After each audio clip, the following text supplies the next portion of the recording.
Assalamualaikum warahmatullahi wabarakatuh. Waalaikumsalam warahmatullahi wabarakatuh. Halo pemirsa setia Sultan TV dimanapun Anda berada. Senang rasanya pemirsa kembali lagi bersama saya Raud Lorida. Tentunya dalam dialog bincang hari ini. Pemirsa, kesehatan adalah hal yang sering kita anggap biasa. Sampai suatu hari kita menyadari betapa berharganya kesehatan di dalam hidup kita. Kanker bukan hanya tentang salah satu orang yang berjuang, tetapi ini juga bermakna keluarga yang menguatkan, sahabat yang mendoakan, dan masyarakat yang peduli. Saat ini pemirsa di studio Sultan TV kita telah kedatangan narasumber yang luar biasa nih ya. Ada Bapak Jaka Pamungkas yang merupakan Ketua Yayasan Senyum Insan Nusantara. Mari kita sapa terlebih dahulu. Assalamualaikum Bapak. Waalaikumsalam warahmatullahi wabarakatuh. Mbak Rida, apa kabar? Alhamdulillah kabar baik. Kalau Bapak apa kabar nih Pak? Alhamdulillah masih puasa juga. Alhamdulillah masih puasa juga, masih sehat dan Masih semangat sehat. ya Pak ya. Semangat, harus semangat. Alhamdulillah. Pak, terima kasih sebelumnya Bapak sudah berkenan nih ya untuk datang ke Sultan TV, kita ngobrol-ngobrol nih Pak hari ini. Siap. Ini kali pertama atau sebelumnya udah pernah nih Pak? Ini kali pertama saya ke Sultan TV. Wow, luar biasa sekali. Tentunya ini juga merupakan suatu kehormatan bagi kita, Pak. Segenap jajaran Sultan TV ini kedatangan Bapak selaku narasumber dan kita akan ngobrol. Hari ini nih ya, tadi kan sudah diperkenalkan bahwa Bapak ini merupakan Ketua Yayasan Senyum Insan Nusantara. Mungkin pemirsa juga ada yang kebingungan. Sebenarnya itu yayasan apa sih? Nah, pemirsa, pada hari ini kita akan membahas tema terkait dengan peduli kanker bergerak untuk sesama. Nah, langsung saja Pak. Ini tadi seperti yang saya sampaikan, mungkin ada banyak orang yang masih belum tahu sebenarnya Yayasan Senyum Insan Nusantara itu apa sih Pak? Ya. Terima kasih Mbak Rida. Jadi Yayasan Senyum Insan Nusantara itu atau lebih disingkat itu Yasin. Yasin, wow. Yayasan Senyum Nusantara. Cuman kalau di sosmed kita terkenalnya dengan sedekah terbuka. Oh, oke. Ya, jadi kalau di ambulan, di IG itu ada namanya sedekah terbuka. Karena basic awalnya itu komunitas yang lahir dari para karyawan universitas terbuka. Oh, Mereka pengen menyalurkan sedekahnya itu, tapi yang benar-benar impactnya itu kerasa langsung. Akhirnya komunitas itu berkumpul dalam suatu namanya sedekah terbuka. Semakin kesini awalnya kita pembagian nasi, naik lagi donasinya kita pemberian beasiswa, naik lagi donasinya kita bantuan usaha, bedah rumah, ambulan gratis, sampai bantuan bencana dan pengobatan untuk sakit dan santunan kematian. Awalnya dari cuman gerakan receh yang dimulai tiap minggu itu 300.000 namanya sedekah terbuka, sampai punya ambulan beberapa unit, rumah singgah kanker, dan punya beberapa unit usaha mandiri. Oh, oke. Jadi sebenarnya latar belakang adanya Yayasan Yasin ini ya Pak ya, bukan yang tiba-tiba langsung ini diprioritaskan atau diperuntukkan untuk membantu para penyintas kanker.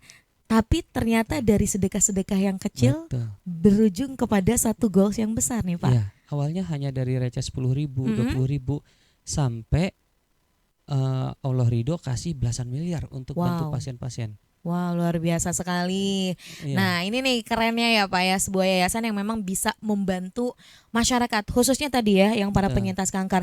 Tapi Pak, kalau tadi latar belakangnya sudah berdiri sejak kapan yayasan ini Pak? Kalau berbentuk yayasan baru 5 tahun, tapi kalau dari komunitas kita sudah 8 tahun. Oh, oke. Jadi sampai saat ini sudah sekitar 5 tahun kalau bentuk yayasan ya Pak ya. Dan ada di mana aja sih Pak? Apakah ada pusat khususnya nih dari Yayasan Yasin ini? Yayasan Senyum Insan Nusantara atau sedekah terbuka bisa di googling sama teman-teman semua. Awalnya terbentuk di Tangerang Selatan, di Pondok Cabe. Kantor kita di Al-Falah juga. Nah, kita dulu eksisnya itu di Tangerang Selatan. Tangerang Selatan, Jakarta. Tapi qadarullah karena saya sebagai founder dan ketua umum yayasan pindah ke Serang, maka otomatis kantornya pindah ke Geser. Serang, geser gitu. Tapi kita punya unit-unit organ-organ organisasi yang ada di beberapa daerah. Oh, Ada oke. di Kemiri, Kemiri, Kabupaten Tangerang, ada di Bengkulu, ada di Palembang, ada di Jakarta, ada di Serang, dan ada di Pandeglang. Ada juga organisasi jaringan-jaringan yang ada di beberapa provinsi gitu.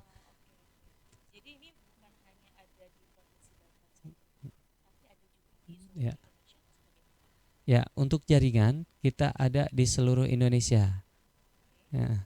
Tapi kalau organisasi yang punya struktur resmi dan kantor cabang hanya di beberapa daerah aja. Jadi memang ada di lain-lainnya juga ya Pak ya. Nah ini kalau kita bicara soal kanker, sebenarnya seberapa banyak sih Pak kes kanker, khususnya dari kalangan kurang mampu?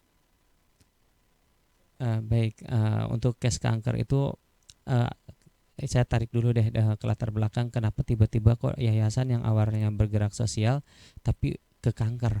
Nah, kita pada awalnya itu tidak terlalu fokus ke kanker untuk di Provinsi Banten ini, tetapi pada saat kita menerima laporan, kenapa laporan yang masuk ke kita itu kebanyakan kayak kemiskinan, kayak kanker kayak terjerat kita ada program namanya bebas dari riba gitu. Jadi ada pinjaman-pinjaman. Ternyata dia objeknya itu akibat sakit kanker. Terus kita ada bantuan sembako, ada kategori bedah rumah, itu ternyata kita runut latar belakangnya karena sakit gitu. Di situ kita berpikir bahwa ternyata sakit ini bukan perihal biasa, tetapi faktor struktural yang sistemik gitu, yang melibatkan beberapa hal yang menyebabkan kemiskinan jadi kena kemiskinannya, terus menyebabkan kematian, menyebabkan macam-macam gitu. Jadi kita pikir sakit kanker ini ternyata bisa merusak seluruh sendi ekonomi, mulai dari mental sampai ekonomi gitu. Wah, betul. Itu akhirnya latar belakangnya yang tadinya charity biasa, komunitas biasa, akhirnya berubahlah gitu haluannya ya Pak ya, fokus untuk membantu. Karena tadi benar ya Pak, nyatanya memang di masyarakat kita terkait dengan penyakit itu struktural ya jadinya. Betul. Jatuhnya meskipun sebenarnya nggak ada tuh dalam ilmiah atau lainnya, tapi mau tidak mau itu ternyata berdampak ya Pak. Berdampak besar. Orang kalau sakit pasti butuh operasional untuk katakanlah nunggu di rumah sakit. Betul. Dia harus bayar BPJS. Dia harus mengeluarkan obat yang tidak ditanggung. Itu tuh nggak murah ya. Betul. Murah. Mungkin semua orang pasti ngalamin ya. Iya. Buat makan aja kan di rumah sakit nggak bisa masak. Betul. Harus beli. Nah, coba dikali dengan sakit kanker yang sakitnya itu nggak seminggu 2 minggu. Iya, berbulan-bulan bahkan ada yang bertahun-tahun ya Pak. Betul. Di situ kita lihat ada yang menjual rumah, ada yang hutang ke sini, sampai ada yang bunuh diri gara-gara sakit kanker dan ekonomi itu. Karena kebingungan ya Pak sebenarnya. Betul, kebingungan gitu. Maka di situ kita pikir bahwa kok orang Banten ini banyak sekali sakit kanker ya. Emang dulu Banten dalam tanda kutip itu di luar Tangerang Selatan dan ini ya Tangerang. Emang di Banten itu bagaimana sih sakit kanker dianggapnya? Ternyata orang Banten dalam tanda kutip beberapa daerah menganggap sakit kanker itu adalah sakit yang tidak bisa disembuhkan, sebagai vonis mati. Iya. Dan sedihnya fasilitas kita tidak menunjang untuk pengobatan kanker. Makanya kami sedikit memberikan solusi. Sebenarnya energi negatif kami ada. Kami bisa aja mengkritik pemerintah habis-habisan, tapi energi itu tidak berbuah positif. Maka kami habiskan energi negatif kami dalam sebuah aksi nyata. Wah, luar Ya, biasa.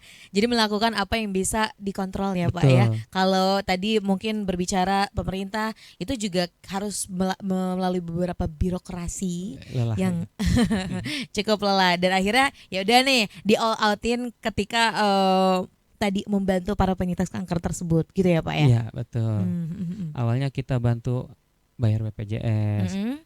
bayar pengobatan. Semakin ke sini akhirnya kita sediakan ambulan, Iya. kita sediakan rumah singgah daripada mereka tinggal di kalau ke rumah sakit Harkit atau ke Darmais banyak orang tidur di emperan Nah, iya. parkiran. Kita bisa melihat banyak sekali Banyak potretnya ya Pak emperan. ya. Ya. Eh, Kami dari data 2024 itu sudah membantu 193 pasien kanker di Provinsi Banten dan beberapa daerah. Di tahun 2025 kami menurun, kami hanya membantu di angka sekitar 110-an. Nah, itu tuh kebayang nggak, angka segitu tuh bukan sekali berobat, tetapi bisa stay selama berbulan-bulan.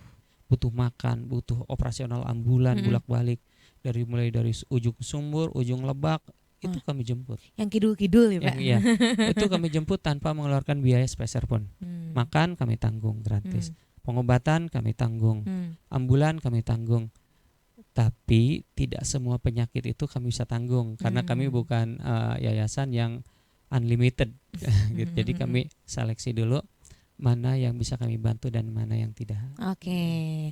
Nah, ini kan ngomong-ngomong soal bantuan ya Pak. Tadi akhirnya dari Yayasan Yasin ini ya Pak ya membantu para penyintas kanker dan juga mungkin beberapa orang lainnya ya Pak yang sekiranya memang membutuhkan. Pertanyaannya Pak, dari mana dana-dana yayasan tersebut Pak sehingga bisa membantu masyarakat? Ya, ini masalah dana itu uniknya. Awalnya kan kami komunitas. Komunitas itu terbatas donasinya. Tetapi karena dipercaya, akhirnya mitra-mitra itu atau teman-teman itu bilang, kami tidak bisa menyalurkan bantuan kalau legalitasnya hanya komunitas. Tidak ada pelaporan keuangan, tidak ada audit. Jadilah yayasan. Maka kami bentuklah yayasan. Dari mulai yayasan itu ada CSR, ada penggalangan dana yang legal. Sampai sekarang bentuk yayasan kami itu UPZ, Unit Pengelola Zakat Infak Sodako, gitu. Jadi teman-teman ada yang membayarkan zakat, ada yang membayarkan sedekah, ada CSR. Dari situ dananya.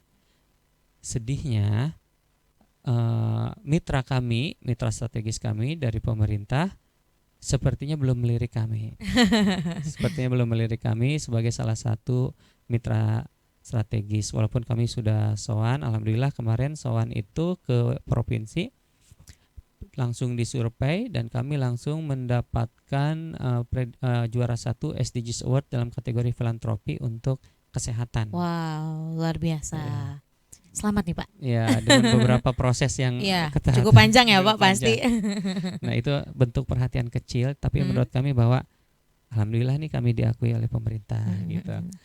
Setidaknya diakui dan barangkali nanti Pak selanjutnya akhirnya pemerintah menggandeng seperti itu ya. Akhirnya membantu karena kan ini berbicara soal penyakit kanker ya Pak. Dan tadi juga Bapak sampaikan bahwa ya ini kecuali di daerah Tangerang Raya ya Pak ya, khususnya mungkin di Pandeglang, Lebak dan juga beberapa tempat lainnya yang memang ini jangkauan kesehatan pendidikannya juga masih kurang ya Pak. Tantangannya kan akhirnya adalah masyarakat kadang mendengar kata kanker itu langsung vonis mati.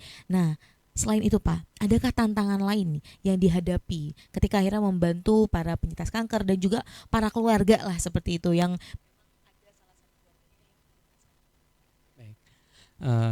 tantangannya ada dari pihak keluarga. Dari pihak keluarga itu ada ketakutan bahwa berobat ke rumah sakit itu resikonya besar, biayanya besar.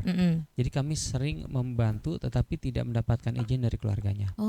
Bahkan yang paling yang menyebalkan dari kami itu kalau udah ada judgement dari keluarga bahwa kalau berobat ke rumah sakit emang dijamin sembuh. Nah, aduh. Kalau emang berobat di sini banyak alternatif lain yang udah menjamin untuk sembuh. Akhirnya saya bilang, kalau memang ada yang menjanjikan alternatif lain untuk sembuh, dengan sakit seperti ini sepertinya nggak bakal ada rumah sakit, Betul. nggak bakal ada fakultas kedokteran. Tapi ternyata saya tidak menafik bahwa kearifan lokal pada masyarakat Banten ini sangat beragam pengobatan-pengobatannya, tetapi jangan sampai memberikan jaminan kepada pasien bahwa berobat segala penyakit itu bisa sembuh gitu, karena semua orang kan ada spesialisasinya gitu. Jangan sampai membodohi masyarakat bahwa semua penyakit itu bisa disembuhkan dengan alternatif. Oke, Gitu. baik. Jadi itu ya Pak ya. Akhirnya para pasien kanker bukan hanya ibaratnya bergelut dengan dirinya sendiri, nyatanya dari keluarga juga cukup rumit ya Pak ya. Betul. Terlebih lagi dengan tadi akses kesehatan, akses pendidikan, akses infrastruktur itu juga mau mengaruhi ya Pak ya. Ya nggak nih Pak, benar nggak nih Pak? Betul. Jadi mungkin ada beberapa dilihat di Instagram kami bahwa ada akses yang tidak bisa ada beberapa jalan yang tidak bisa diakses oleh ambulan. Sampai masyarakat itu gotong dengan sarung. Wah. Nah, ini sudah saya sampaikan kepada teman-teman dari pemerintah, seperti ini kondisinya. Tapi ya seperti biasa bahwa pemerintah punya anggaran terbatas, tidak semua jalan itu bisa dibangun sesuai keinginan, maka bertahap ya udah kami maklum aja. Yang penting evakuasi pasien itu bisa kami lakukan. Oke, baik. Itu ya Tapi Pak ya. buah si malakamanya saat kami posting dengan masalah infrastruktur, malah Kena semprot nih. Kena semprot. Buah si malakamanya seperti itu ya. Ya semoga ini juga menjadi sebuah hal yang akhirnya juga membuat pemerintah bebenah diri ya Pak ya. Nyatanya masih banyak sekali masyarakat yang membutuhkan akses kesehatan yang layak, kemudian juga pendidikan dan juga akses-akses lainnya yang harusnya itu sudah menjadi hak bagi seluruh warga Indonesia. Nah, selanjutnya nih Pak, tentunya kan ada proses. Bagaimana nih Pak proses dari yayasan sendiri ketika akhirnya melakukan pendampingan kepada pasien penderita kanker? Dimulai mungkin dari awal diagnosis sampai akhirnya mendapatkan perawatan. Itu biasanya kayak gimana sih Pak langkah-langkahnya? Baik, jadi ada beberapa asesmen yang perlu kita lakukan pada saat kami menjemput bola. Katakanlah kami melihat laporan, maka kami jemput. Kami lakukan asesmen penilaian apakah orang ini layak dibantu atau tidak, ataukah hanya bisa diakses melalui pengobatannya bisa difasilitasi oleh Vaskes 1 atau 2, ataukah memang harus ke Jakarta. Nah, ini tuh kalau kita lihat kasat mata, orang yang bengkak itu belum tentu kanker gitu. Nah, jadi kami lakukan asesmen terlebih dahulu berdasarkan laporan-laporan dari relawan ataupun dari masyarakat, dari kades, dari kader, dari masyarakat. Kami kunjungi, kami nilai penyakitnya, kami buat rata-rata yang berobat ke kami itu nggak punya BPJS. Jadi kami buat BPJS-nya atau kami bayarkan BPJS-nya, banyak yang nggak bisa bayar untuk BPJS. Jadi kami bayarkan BPJS-nya, kami rujuk ke Vaskes pertama sampai final. Final itu artinya kami sampai sembuh atau sampai berpulang ke rahmatullah. Itu kami urusi semuanya. Bahkan kalau kami berikan apresiasi bagi orang yang survive bisa sembuh kanker, kami berikan bantuan usaha. Ada yang berupa warung, ternak kambing, perahu kami belikan, sampai beberapa jenis usaha kami bantu. Gitu. Jadi kami holistik lah. Jadi dari pre sampai bahkan bahkan kalau sepertinya gagal pengobatannya, bukan gagal ya, tidak seperti keinginan, layanan jenazahnya pun kami urus. Kami punya tim jenazah mulai dari pemandian, pemakaman sampai barang-barang pun nggak usah bayar sama sekali. Semuanya free. Wah, luar biasa sekali. Nah, tapi ini jadi pertanyaan juga nih Pak untuk saya. Tadi kan akhirnya dengan langkah-langkah yang dilakukan dari yayasan ya Pak ya, ketika akhirnya mendampingi baik ketika awal diagnosa dan juga selanjutnya kepada perobatan ya Pak. Ini ada berapa Pak orang-orang ataupun relawan-relawan yang ada di dalam yayasannya? Untuk relawan itu kita ada beberapa jenis relawan ya. Ada yang kita katakanlah disebutnya karyawan, akan diberikan insentif per bulannya. Itu hanya ada sekitar ya di bawah 10 lah. Tapi kalau relawan berupa relawan lepas yang membantu kami itu ada banyak ya, ada banyak sih. Ya, ada mungkin mendekati seratusan ya. Wow. Karena kan tersebar dari beberapa Mm-mm, daerah kayak gitu. mm-mm. Tapi kalau yang aktif kayak driver ambulan kan itu nggak bisa kita lepas, tapi harus kita jamin kesejahteraannya. Betul. Ya, jadi yang namanya relawan itu sebenarnya tidak ternilai bayarannya, Mm-mm. tapi relawan itu tuh hanya berupa sekedar insentif aja gitu. Karena Oke. yang namanya relawan tuh tidak ada Iya. nilainya. Nah, Mm. gitu sih. Dengan senang hati ingin membantu Betul. ya Pak ya. Namanya rela sukarela. Ya. Nah, sukarela betul. Jadi akhirnya ya membantu. Nah, ini kalau dari relawannya tersebut ya Pak, akhirnya apakah harus mendaftar atau seperti apa? Betul. Harus mendaftar. Hmm. Harus kita klasifikasikan apakah dia informan, relawannya informan, ataukah dia punya keahlian lain. Karena kalau udah punya keahlian lain, katakanlah dia punya keahlian kerjasama, dia punya keahlian medis, ya kita tanyakan apakah mau part time atau full time. Kalau part time kita ada perhitungannya sendiri dari tim. Kalau full time kita harus jamin bahwa yang dia bawa ke rumah itu cukup kayak gitu, supaya uh, relawan tanda kutip yang memanfaatkan kata relawan tapi melakukan pungutan liar itu bisa terscreening dari awal. Betul, betul. Akhirnya jangan sampai jadi case baru gitu ya Pak ya. Iya. Kasihan juga. Kami pernah mendapat perlakuan tidak enak dari salah satu rumah sakit bahwa pada saat kami merujuk orang gila dengan sakit, kami pakai rompi dan papan nama, tapi ditahan oleh rumah sakit. Ngapain kamu masuk ke dalam? Kak, saya relawan dari yayasan. Relawan itu bukan di rumah sakit. Ini ranah Keluarga. di ranah keluarga dan ranah rumah sakit. Sampai sama seperti itu gitu. Akhirnya saya tabayun dengan direktur rumah sakit, kenapa relawan kami diperlakukan seperti ini? Ternyata ada relawan yang memanfaatkan masalah untuk kesempatan yang tidak baik kepada keluarga. Nah, dari situ maka kami pikir bahwa relawan itu harus kami screening, Betul. kami edukasi dan kami lakukan fakta integritas agar sesuai dengan aturan, agar tidak orang yang sakit tidak kena masalah baru seperti itu. Iya, betul sekali ya Pak ya. Jadi memang itu penting ya Pak. Apalagi ini kan dalam bidang yang membantu. Tentunya kita juga nggak bisa melihat bagaimana niat orang lain ya Pak. Tapi setidaknya ada lah langkah awal ya, preventif ya Pak, agar tidak membuat sebuah masalah baru. Tadi Bapak cerita soal bagaimana ketika relawan akhirnya ada case ditolak rumah sakit ataupun mendapatkan perlakuan yang kurang enak. Ada nggak sih Pak cerita yang menyentuh nih ketika relawan mendampingi, membantu penderita kanker itu sendiri? Banyak ya, mata saya kayaknya kalau diceritain, karena setiap minggu tuh kita dapat kabar meninggal pasien itu. Minggu ini aja udah 4 pasien kita meninggal. Jadi kayaknya mata udah sempat buat dengar cerita, karena kan kita tahu gimana kondisinya. Tapi yang berkesan buat saya itu ada seorang perempuan dari Pandeglang ya, izin saya sebutkan kotanya, mohon izin tanpa merendahkan atau ini. Dia itu sakit kanker payudara. Karena sakitnya itu, singkat cerita, karena lama kondisinya tuh sudah tidak cantik karena akibat kemo, botak dan macam-macam, dia ditinggalkan oleh suaminya. Dia disita seluruh hartanya karena pinjaman online. Di saat itu udah pengobatan, udah kemo yang mau beres, tapi karena masalah keluarga dia ditinggalkan oleh suaminya, anaknya meninggal, ditagih hutang sama rentenir, dia akhirnya ngelamun bengong. Kami semangatin dia pulang ke rumah.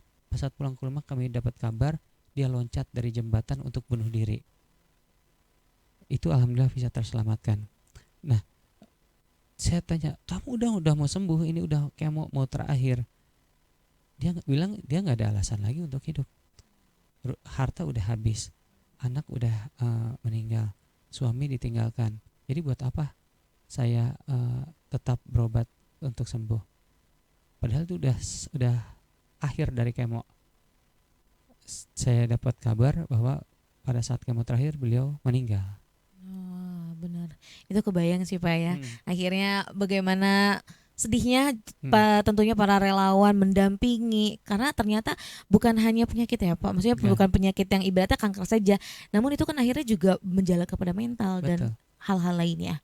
Nah ini Pak, yang akhirnya juga perlu mungkin bisa Bapak edukasi kepada masyarakat, kepada pemirsa setia Sultan TV terkait bagaimana sih Pak harusnya masyarakat itu bisa berperan dan juga bisa memosisikan diri membantu lah para penderita kanker.